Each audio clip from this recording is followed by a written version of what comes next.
Hey guys, welcome to a new video. I wanted to take a minute just to expose the two biggest problems that people have when it comes down to Redbubble, print on demand, Zazzle, TeePublic, merch by Amazon, you name it. These are the two biggest problems that every print on demand seller is going to face, they're going to deal with, and they're going to actually have to figure out how to solve over a long period of time. The reality is that any seller could get lucky here and there, score a few sales, but at the end of the day, I don't know if you guys are like me, probably you are.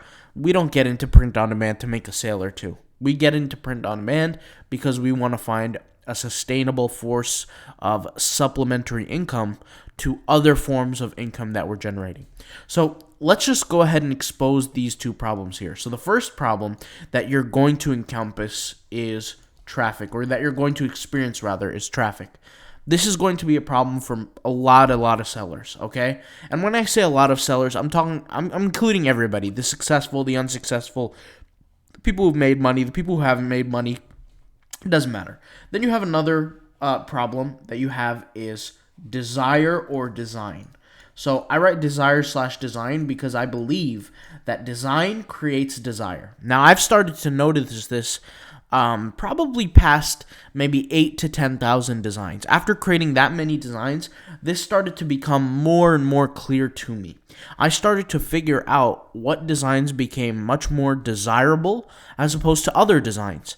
Now, this obviously doesn't come easy. I think everybody knows this. There's different designs that have a potential or a cap as to how much money they're going to make simply because the nature of how they look, right? It's not necessarily because of the niche or the traffic or things like that, even though that does play into effect, right? But if we were to split the line down the middle, let's go ahead and differentiate the concepts between these two. Where can we segment these ideas? Well, when we talk about traffic, what is traffic? Traffic simply means the amount of people, and I'll draw like a little stick figure here to help you guys remember this, the amount of people that visit your product. In this case, the product could be Redbubble products, the product could be a website, the product could be any product you want, right? The amount of people that visit a product, okay? So first we have to ask ourselves, well, how do we get traffic, okay? How do we get the traffic? So the way that we get the traffic, there's a few ways we can list them out. The first way we can do is we can get traffic from Google, right? Everybody knows this. We can get traffic from Google. Somebody can simply perform a search, right? And they could find our product and purchase it. So that's the first version of traffic. Google. What's this another version? Well, we can get it from outside sources. Now, outside sources is a very large spectrum. Let's go ahead and define what some of these outside sources can be. Well, the first outside source, right, other than the actual platform that we're selling on, could be social media, right? Now, social media is large as well, but what is social media? You could have Pinterest, you could have Twitter, you could have Instagram, you could have so many different outside sources of social media. Well, what's another example of outside sources, right? A lot of people typically think of social media as the first quote-unquote outside source. What's another form or another outside source of traffic? Well, if you create your own website. Now, if you create your own website, this is actually something special because if you look at the numbers, a lot of sellers online, a lot of business owners don't have their own website. They don't have a place where they have that you can call, or they can call their own hub in a way. A website is very, very beneficial, but it's very important to understand the mechanics of building a website before you just go in and build one, because let's face it, majority of the people are going to be wasting their time. They're not going to be doing the right things to build up the traffic, which is fine. I think everybody has to go through a certain learning period and a certain learning phase. And the more you learn, the more you level up. I always used to say, the more you learn, the more you earn. So a website, even though it has its own specific mechanics, there are ways to go around. For example, social media. Let's talk about Twitter for a second. There's a way that you can grow on Twitter and sell products on Twitter, right? On Ecomify, for those who aren't familiar, I'll be releasing a cheap lesson course soon. For those who don't know what Ecomify is the place that I'm releasing all the lessons that are going to be $10 and under. So I'm not sure why it says 50 here, but $10 and under. I mean, we have a lesson with Zazzle AI tagging for $1.99, scaling designs without pixelation effects for $4.99. I mean, just the list goes on and on, but I'm going to add more and more lessons here. One of those lessons that we're going to add is we're going to talk about very heavily in that aspect of creating the ultimate Twitter sales page. That's going to be a big thing that I know 99%, maybe even more, in the print-on-demand space have not went through, have not experienced, more importantly, haven't done. So that's going to be a real special weapon that people are going to be able to use to promote their businesses. Another thing that we've talked about before is Instagram. If you guys are familiar, there's a website called botsandapps.gumroad.com. They have Instagram automation tools. My favorite one, the follow and follow tool. Most effective, probably, and also the most expensive out of the three for $19.99. Now, once again, it's not expensive, but you get the concept. What it does is it grows your Instagram by getting the attention of others, right? So that's just one concept. When we talk about the Redbubble Favor Automator, well, that's an inside source of traffic, right? So we have outside and we have inside, right?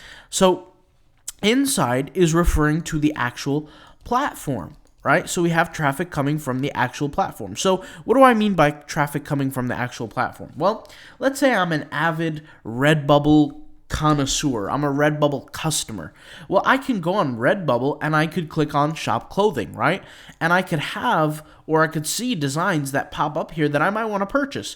So let's say I'm looking for a t-shirt that day. I can click on men's clothing. I can find t-shirt. I like what I like. I click on it. I purchase it. Or maybe I don't purchase it. But either way, it's still traffic, right? So that's an inside source. Or maybe I search for something like the keyword tiger, right? Because I'm in the mood for something like a tiger type product to purchase.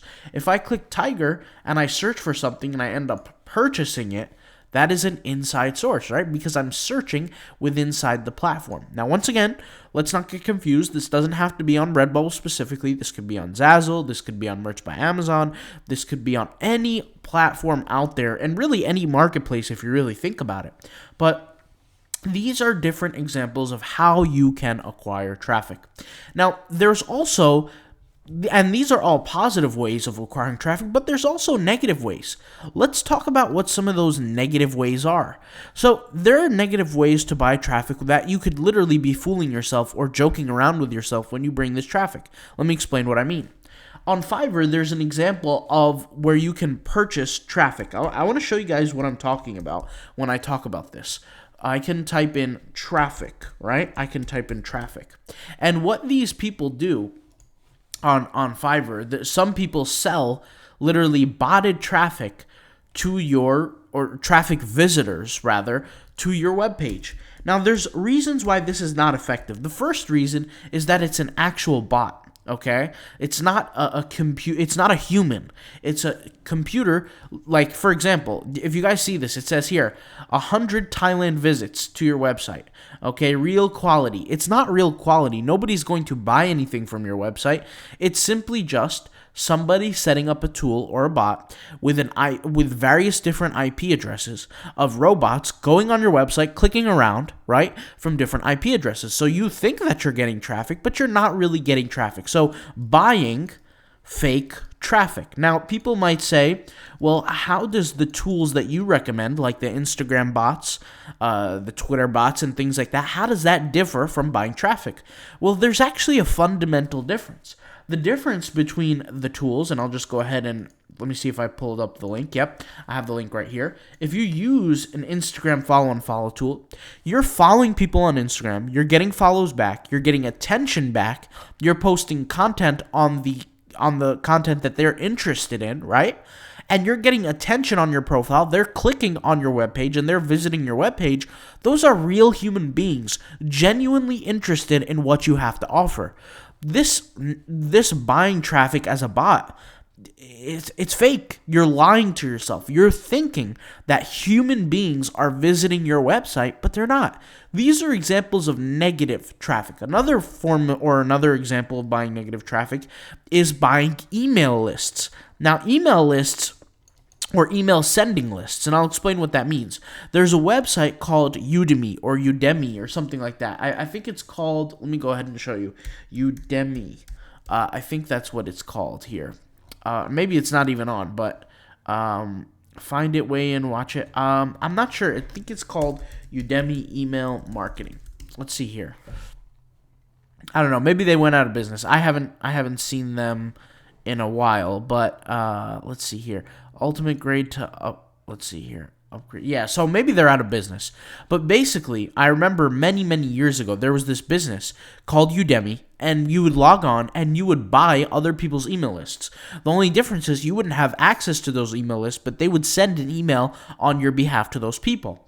The only problem is that you haven't acquired a proper email list, right? And you're sending these fake emails to people. And this is people try to find, guys, shortcuts to traffic, okay? And so there has to be good knowledge between what's good traffic or positive traffic versus negative. All this stuff right here is negative. This other stuff that we mentioned is positive, okay? This is going to take time to acquire. If I go out there and I build a Twitter following and I sell to the Twitter following, or an Instagram following and I sell to the Instagram following, even though it's relatively easy and it's relatively instantaneous compared to other methods, it's still effective and it's still legitimate. These things here are not legitimate. Now let's talk about desire and design. So let's just put the traffic to the side. Let's assume that you have visitors ending up on your website. Well, one of the biggest problems is that you're going to have a problem of genuine desire. Consumers are not going to purchase your product unless they feel like they want or need your product, right?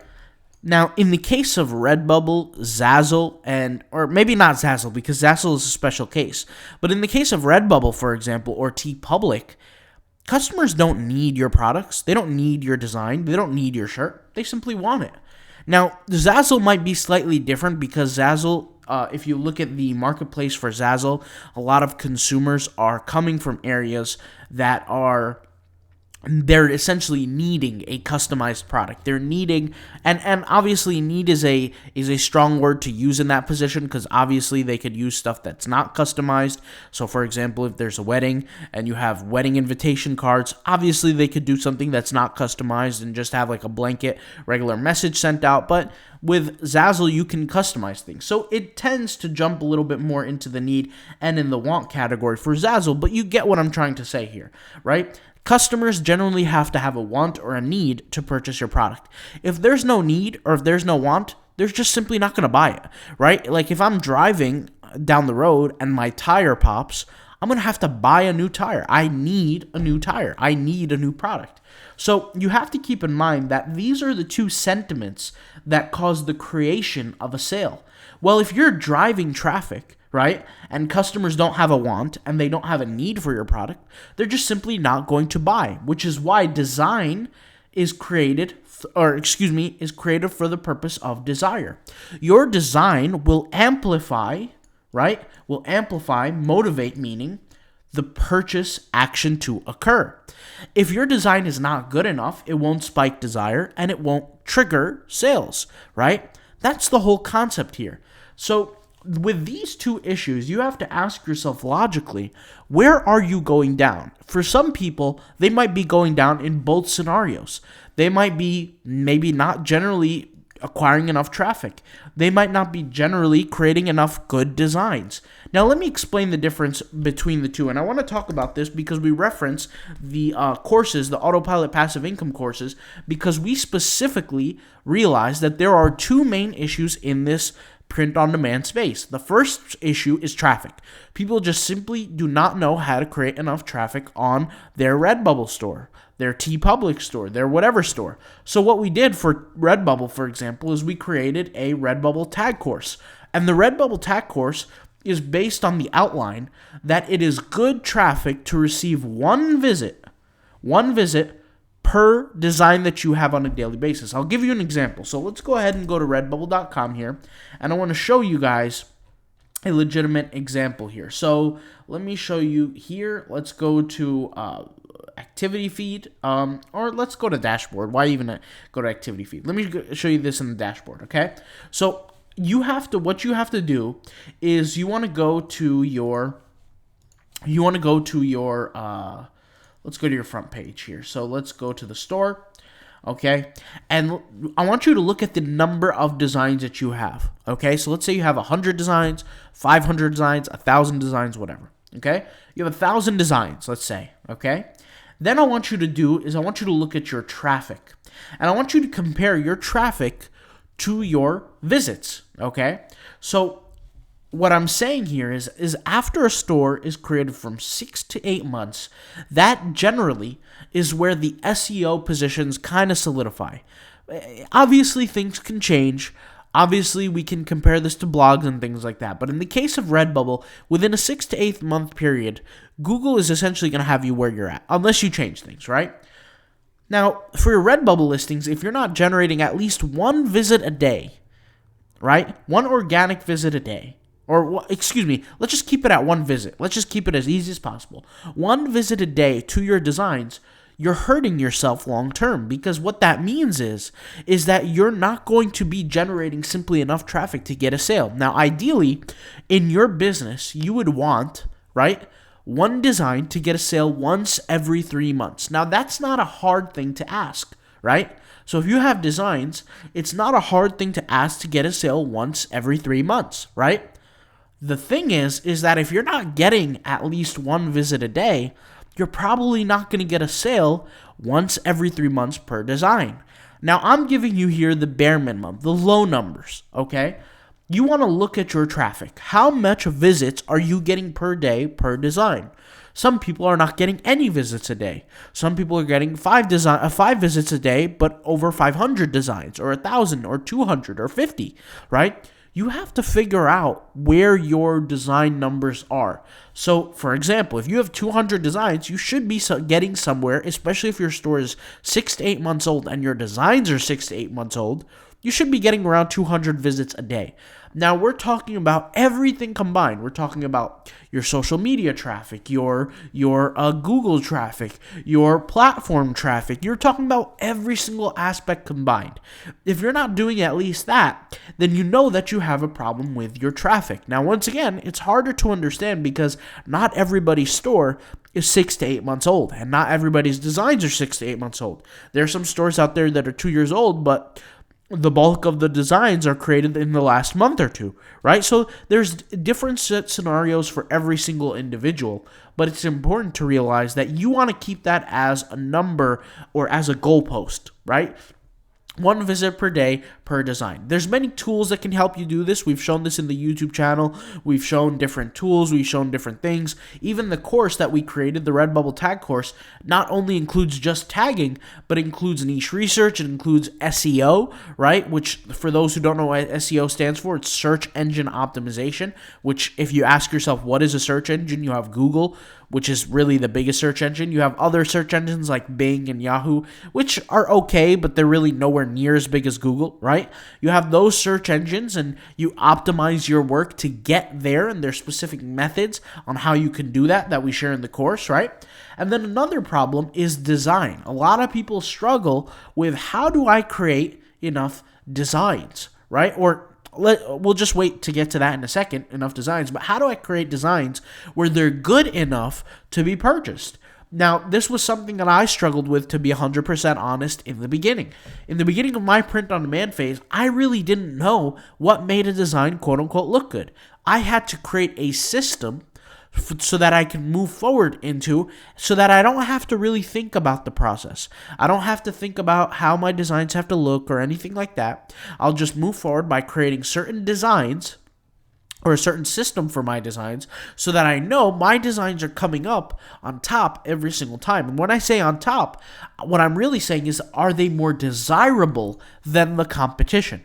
There's a lot of periods of time where we can find ourselves working over and over and over and over again, but our designs aren't just being purchased. They're just not being purchased, right? We might get traffic here and there, but we're just not getting sales. There's a very, very, very high chance that if you're getting traffic, but you're not getting sales, then that means you're not making desirable designs. That's a very, very high likelihood. And If you're not getting enough traffic, well, then we just simply know what the problem is there. You're just simply not getting enough traffic. I mean, that's just simple, point blank, period, straight to the point, right? So these are the two components that you need. But what is the one component that bridges the gap, matches these things together? Well, that's quantity. That's quantity, right? So quantity is important because quantity is going to amplify the results of traffic, going to amplify the results of design and desire to increase your overall sales. And I'll give you an example in a few set scenarios. Imagine you had a Redbubble store. Let's call this Store A. And Store A had 4 designs. And Store A's designs were incredible. They were the best designs on the platform. The only problem is that it generated zero traffic. Zero traffic every single month. I'm going to ask you a question. How many sales would that store generate? Well, the answer is 0 because it generates zero traffic. I'm going to give you another scenario of Store B. Let's say Store B got 1,000 visits a month. Probably more than most people on Redbubble today. Ask yourself this. Are you getting 1,000 visits a month on your Redbubble store? Let's just say you're getting 1,000 visits a month. These 1,000 visits a month are drawn to those same 5 designs. But the only difference is, let's say those designs aren't desirable. They're the worst designs on the platform. Everybody hates them. What's the chance that you're going to make sales? Well, you have a little bit better of a chance than the first scenario because at least you're getting traffic, but you're still not going to be generating enough sales to actually move the needle. You might make a sale every once a year, twice a year, but that's pretty much it because the designs are so bad and non-desirable to the majority of the population that you can say, you know what? It's not really worth a chance of even selling this product because it's not going to make me enough money. Now, some people might sit here and argue and say, well, beauty is in the eye of the beholder. And that is true. But beauty is in the eye of the beholder when everything passes a particular threshold. I'll give you an example. If there are 5 people in the room and all of the people are the top set standard of beauty, well then, yeah, in that case, beauty is in the eye of the beholder. One may say, individual number 1 is more beautiful than individual number 2 because of their hair color or their eye color or whatever the case may be, right? But in the set circumstance of print on demand, that's not necessarily the case because it's very objective to see what designs are good looking and what designs are bad. It's very, very evident and is very clear. There's really no need for argument on that. So yes, beauty's in the eye of the beholder only when the designs are all on the set standard, all on the same standard. If one design is really ugly compared to another, it's important that we're honest with ourselves and not really lying to ourselves and telling ourselves that this design is attractive when it's not, right? So yes, beauty is in the eye of the beholder, but the truth is all human beings judge books by their cover. And that's just the way the world works. And I know that might hurt some people's feelings, but that's the truth. We human beings judge based on what we see. And we are visual creatures, and we like what we like. There's just no way around it, right? It's like, imagine if you like somebody for the way that they look, and then somebody tells you you have to make sure that you can't like them anymore because of the way that they look. It's almost impossible to even negotiate with that because you can't. Human beings like what they like, right? It's the reason why Lamborghinis charge $200 and something thousand for a Lamborghini because they're apparently good looking, right? And people desire them, and the people of the rich want them. Now, of course, there's a lot of things that come into play with it, like status and things like that, which brings me into my next point with desire and design. The more desirability your designs have, the more you can charge for your products. And that comes into Redbubble. There's a lot of arguments on Redbubble of people saying, well, how much should I charge in terms of profitability? Well, the average that Redbubble charges, or that Redbubble leaves as the default charge, is 20%. That's the default, right? So if the default is 20%, guys, then that means that all average designs should be at 20% default price. Unless you have no competition, which is in a different circumstance, different situation. If there is, let's say, competition, right? Well, you have to assess. If your designs are low quality, they don't look good, then you should be charging less than 20%. If your designs are high quality, right, and they look good compared to the competition, then you should charge more than 20%. And I'll give you an example. I have a store that I truly believe that the designs are more attractive than the competition. For that specific store, I charge 30-40% of profit margin. But for other stores, like this store, which is completely average for the circumstance and for the niche that it's in, that's another important aspect, is you have to compare the design quality of your design in the niche that it's in, not to all designs, but the niche. This is an average store with average designs. Therefore, 20% just fits. If they were low quality designs, maybe, there's a lot of issues with the designs, then I would go lower than 20%, right? So all these things come into combination with each other to create a strong or a weak store. You have to be able to analyze and assess, where am I going downhill? Where am I losing here? Am I just simply not getting enough traffic? Am I getting traffic but my designs aren't good enough? Or maybe I'm getting a little bit of traffic, maybe I'm getting a little bit of sales, which indicates that my designs are good enough. Maybe I'm just not doing enough. Maybe I'm just not adding enough quantity. There's different parts to this equation. You have to be able to figure out where you're going downhill on this equation and multiply. If you have any issues with, let's say, design, we can help you with that. Check out our course, autopilotpassiveincome.com/POD design course. You guys can check this out. We'll leave all the links in the description.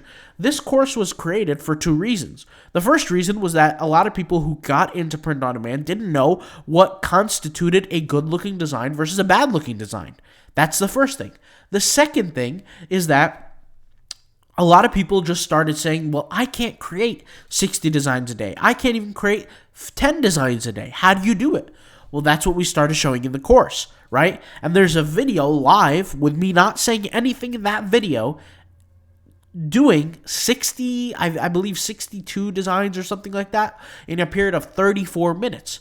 The reason why I did that, or the reason why I showed how to do that, is simply because to show that it was possible. A lot of people said it was impossible. It's definitely not impossible, and we're definitely not just changing a word or a color to make it a different design. That's definitely not the purpose, and that's definitely not the cause. If for example, if you're creating a design and you're just changing the color, that's not a different design. It's the exact same design with a different color, right? So it's something to keep in mind when you're doing that. And it's obviously, I could understand how, if you're a beginner and you've never done it before, you might find it impossible to be able to create 60 different designs in different niches and different categories with different looks in 30 minutes. I know that's hard to believe, but we did it. Like I said, it's all in the video, it's all in the courses, and we explain how we do it. The other aspect, like I said, which was one of the main problems, which people just don't, or at least beginners are not familiar with, how to create high quality designs or what constitutes a decent high quality design,